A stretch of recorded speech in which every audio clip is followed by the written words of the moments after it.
নমস্কাৰ প্ৰিয় ছাত্ৰ ছাত্ৰীসকল, আজিৰ এই ভিডিঅ'টোত মই তোমালোকক ইংৰাজী পাঠ্যপুথিৰ all things bright and beautiful নামৰ কবিতাটোৰ পৰা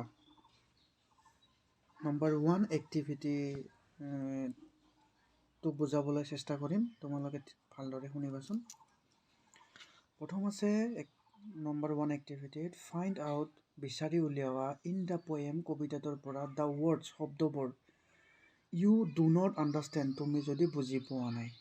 লুক আপ দিয়াৰ মিনিংছ, আৰু ইয়াৰ অৰ্থবোৰ চোৱা ইন দ্য ডিক্সনাৰীখনৰ পৰা। One is done for you, আৰু এটা তোমালোকক কৰি দিয়া হৈছে। কিতাপত চাবা, ৱৰ্ড মানে শব্দ, মিনিং মানে হ'ল অৰ্থ। প্ৰথমতে দিছে গ্ৰেটৰ তোমালোকক মিনিংটো দিয়া হৈছে ইয়াতে। লাৰ্জ, বিগ, ভেৰি গুড মানে হ'ল ডাঙৰ বা মহান। আমি দ্বিতীয়টো এই কবিতাটোৰ পৰা লিখিছোঁ স্মল মানে হ'ল সৰু, ইয়াক লিখিছোঁ মিনিংটো লিটিল মানে সৰু। লৰ্ড, আমি জানো লৰ্ড মানে ৱৰ্ড দিছে, লৰ্ডটো লিখিছোঁ আমি, আৰু ইয়াৰ মিনিংটো লিখিছোঁ লৰ্ড মানে হ'ল ভগৱানক আমি লৰ্ড বুলি কওঁ। তাৰপিছত আমি নেক্সট শিকিম দ্বিতীয় বা নম্বৰ 2 এক্টিভিটিটো। ইয়াতে দিছে ফিল ইন দ্য ব্লেংকছ মানে খালী ঠাই পূৰ কৰা, উইথ দ্য কাৰেক্ট ৱৰ্ড মানে হ'ল শুদ্ধ শব্দটো বিচাৰি উলিয়াই, ফ্ৰম দ্য পয়েম কবিতাটোৰ পৰা। মানে কবিতাটো দিয়াই আছে, আমি সেই কাৰেক্ট শব্দটো বহাব লাগে ইয়াতে।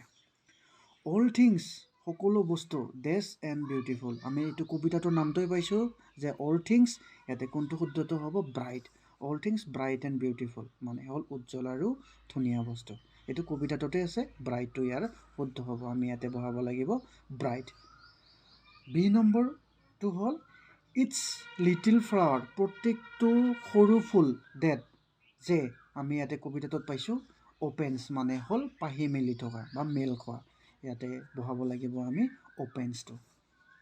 চি নম্বৰ গড মেড দিয়াৰ তিনি, ভগৱানে সৃষ্টি কৰিছে সিহঁতে সৰু। ভগৱানে কি সৰু সৃষ্টি কৰিছে, আমি কবিতাটোত পাইছোঁ উইংছ মানে হ'ল পাখি, মানে হ'ল চৰাইৰ পাখি। নেক্সট 3 নম্বৰ এক্টিভিটিটো তোমালোকে চাবাচোন। Let's see how much you have understood the poem, তোমালোকক কৈছে যে তোমালোকে এই কবিতাটোৰ পৰা কিমান বুজিলা বা শিকিলা, এইটো তোমালোকৰ ইয়াতে তোমালোকক চাব বুলি কৈছে। মানে হ'ল ইয়াতে তোমালোকে বুজি পাইছা নে নাই, ইয়াতে কেইটামান কুৱেশ্যন দিছে। নম্বৰ 8টো চাবা, right the names of 2 small creatures মানে হ'ল জীৱ বা প্ৰাণী, দুটা সৰু জীৱ বা প্ৰাণীৰ তোমালোকক নাম লিখিব দিছে। ইয়াতে হ'ব, আমি ইয়াতে লিখিব পাৰোঁ সৰু প্ৰাণী ANT, আণ্ট মানে হ'ল পৰুৱা, আৰু এটা লিখিব পাৰোঁ BEE, বি মানে হ'ল মৌমাখি। 2 নম্বৰ বি নম্বৰটো কৈছে হি মেড দিয়াৰ গ্ল'য়িং কালাৰ্ছ, মানে তেওঁ সৃষ্টি কৰিছে সিহঁতৰ সকলো ধুনীয়া ৰংবোৰ, মানে কোনবোৰৰ ৰংবোৰ, ফুলৰ হওক বা চৰাই চিৰিকটিৰ হওক, কোনে সৃষ্টি কৰিছে এইটো আমাক লিখিব দিছে। Who is he this line, ইয়াতে হি কাক বুলি কৈছে, আমি ইয়াতে জানো যে সকলেও ইয়াতে হি বুজাইছে ভগৱান, সকলো ভগৱানৰ সৃষ্টি।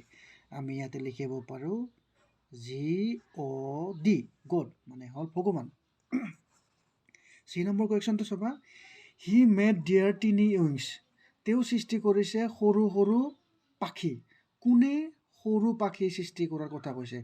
Who is dear in this line, dear মানে কাৰ, ইয়াতে কাৰ কথা কৈছে, কাৰ পাখি সৃষ্টি কৰিছে ভগৱানে, ইয়াতে হ'ব little, LITTLE, little BIRDS, birds, সৰু সৰু চৰাইৰ কথা কৈছে, ইয়াতে সৃষ্টি কৰিছে।